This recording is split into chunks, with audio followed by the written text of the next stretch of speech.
So today we're going to do tips and tricks from the nail salon.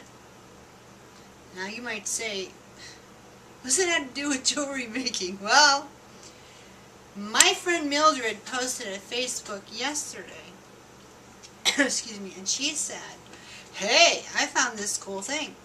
If you take and shave a little bit of Gilder's paste into a little bowl and then just moisten it with some clear nail polish, it will make a very cool enamel. And I'm like, you know, I totally get this. This sounds awesome. So I ran down to Rite Aid, which is a drugstore chain here in Ohio, this morning, and I bought some 99-cent Wet n Wild Shine clear nail polish so that I could try this experiment. I gotta tell you, it works, and I'm going to show you in a minute. Another thing that I got while I was there are these things that you buff acrylic nails and stuff. You ever get acrylic nails? I used to get them all the time. For 8 years I got them like every 2 weeks. And then I said, whatever. But these are really cool. There's 3 different kinds. Salon Perfect or something makes them. None of these cost over $2. Okay, I'm seeing where some companies have gotten clever and they're starting to make their own brand of sanding blocks, reliefing blocks and stuff for over the brass to raise highlights, which is fine. But why should you pay for $4.50 for something that you can get at Rite Aid? Somebody said they got a whole bag of them at the dollar store. But this one is really neat if you can find it. It has 3 sides, one smooth, one shine, one's buff. This one is a little bit rougher, which is cool for when you gotta really get in there. And this one just is really neat for like small spaces and stuff. So I bought all 3 of them. And with my wellness card discount, I got all 3 of them, 2 bottles of this stuff, and a magazine for $6.71. Not bad. Anyway, step over to the workbench with you, and I'm going to show you my experiments with the Gilder's paste and nail enamel, and also how these work when you want to raise highlights in brass. So anyway, the last video that we did today, and I've got little pills all over me, I see. Oh well. I just wanted to show you I made a polymer clay pendant. This is what it looked like. It looked kind of dull and yucky, you know, real matte. But here's what happened when I put Inca Gold Gilder's paste over it and buffed it out to a shine. And you can see my fingerprints in the back, and there are some polymer clay artists who say, oh my, we must never have fingerprints. But I kind of disagree. These things are handmade, they're part of you, so when they get your fingerprint, they get a little piece of you. So I think that's kind of sweet. But anyway, we're talking about these reliefing blocks. Let me show you what this does. $1.79, Rite Aid. Okay. Look at that. This is rusty black. You don't want to scrub too hard on this, just a few whacks. And now you don't have that mess of the steel wool that I preached. And you've raised your highlights. You can go a little bit over the back too. Oops, over the back too if you want. And then if you want to kind of shine it a little, you know, use this one. It's got the shining edge. I think this one's kind of got a little bit, but this is better. The shining edge. Maybe a little bit of circular motion.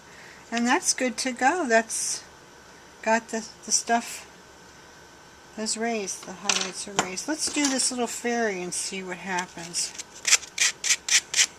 So just get a little bit of highlight. She again is rusty black, which is very cool finish because it has this copper core, and you raise these beautiful copper highlights under it.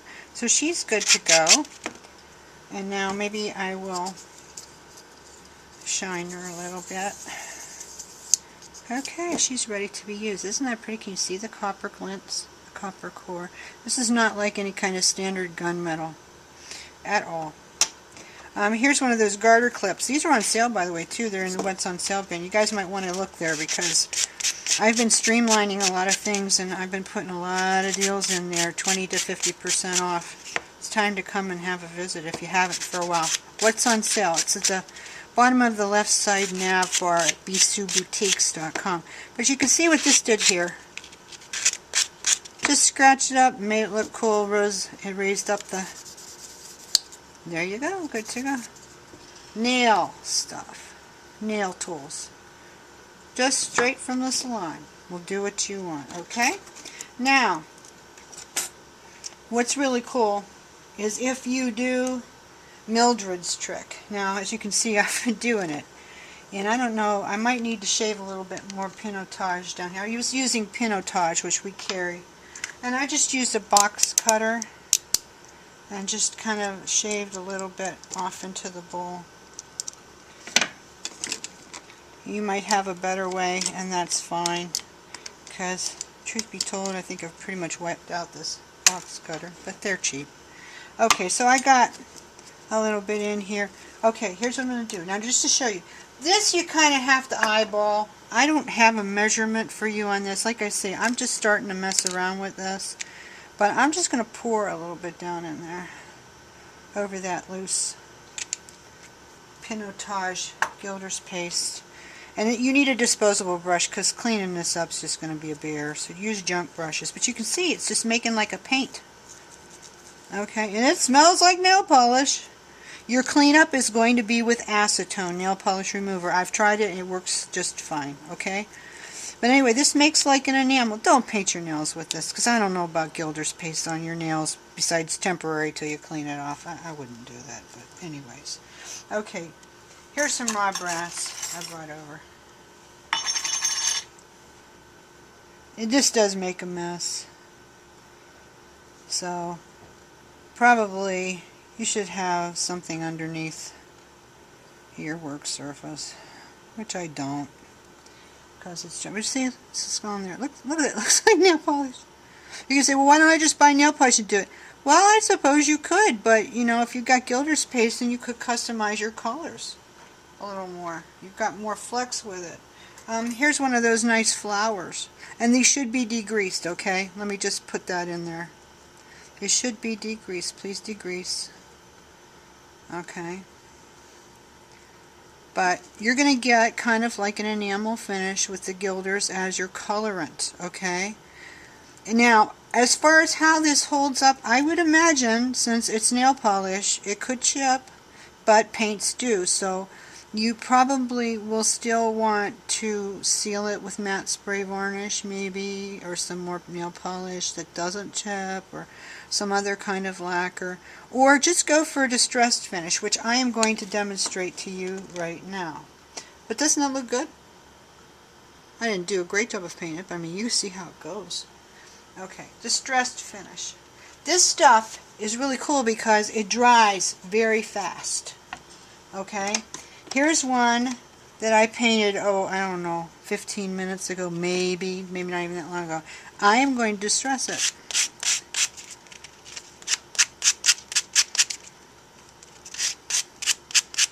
Is that awesome? Yeah, I think so. I think so. Now, you know what might be neat? If you're going to do this, paint both sides. Paint both sides. And then seal the back, because you don't want anybody to get, you know, like an allergic reaction to it or something if you're making a necklace or bracelet out of it. Anyway, I'll let that sit, and then I can relief that later. Okay? Here's a cool idea. Here's a butterfly in the rusty black. Now I'm going to distress him out. I had done the one side already.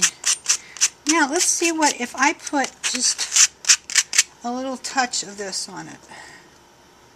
I don't know if we're going to like it or not, but let's try. You might, or you know, maybe you'd rather go with another color. You know, but see, even if you didn't like it, you could distress that out after. Add something else to a little bit more flavor.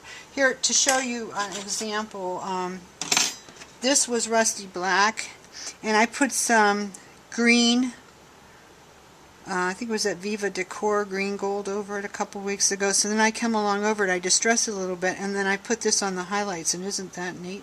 Doesn't that come out good? Now let's see what happens when we do this one. This has got some more of that, but it's over chocolate ox. So let's distress it a little bit. Just get the highlights up. I just love distressing this brass because it just makes it so unique and so your own, because you did it the way you want. Now I have to tell you, you got to work fast with this because it starts to set up, because nail polish does. But you can see what's happening here. And then once again, when this dries, if you've got too much on it, you'll just distress some of it off. Big deal. You know, if it's not right where you want it. Isn't that kind of a neat berries and roses in the snow like we're doing our challenge now?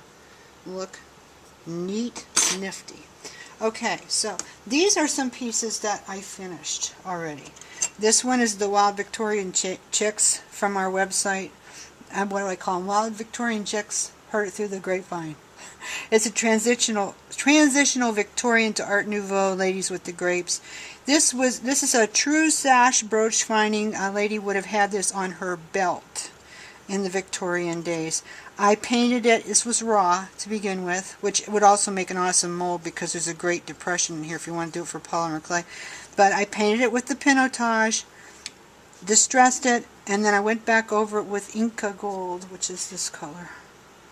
Buffed it out, and I may seal it with spray varnish, but I don't know. It may not need it because I buffed it so hard. It might be fine the way it is, but isn't that neat? Here's a filigree that I painted, raw brass, painted with this stuff here, then buffed it out. This was brass ox, and I put a little color on it. Buffed it out. This one I didn't buff yet. Let's see what this looks like when we buff it out. I don't know why this stamping just never really caught on for us, and I don't know why, because it is so cool. It's like Victorian to arts and crafts type styles. Very, very old design. Very, very vintage. See? That's coming out great. And then just buff that a little bit. These nail tools are killer. For $6, look at all the tools I got. Yeehaw. So it's like, you know, when there's a tool that suits, I buy it, I carry it because I think you should have it. But when there's something that can be used that, you know, we have to save money. That way you got more money for brass stampings, right? If you don't have to spend it all on tools. Yeah. So that's pretty much how it works. Oh, here's something else I want to show. This is that new green brass we started having, and we just had a little bit of it. It's a green patina over copper ox. I distressed this a little bit and then just touched it with a little bit of pinotage. And once again, you have that berries in the snow, pine tree type look. Awesome. Rich. Very custom. And that's the point. You can make custom colors. Just get your Gilder's paste out, shave them a little bit into a disposable cup, add a little tiny bit of cheap clear nail polish to, you know, whatever looks good to your eye. Mix it up so it looks like paint, and work fast, because look, it already, this is about set up. So this would have to be re-wet. Put some more nail polish in it and it'd come back up. But you got to work fast, so have your stuff ready. But that's how that works. So tips from the nail salon, and I hope you have fun with it.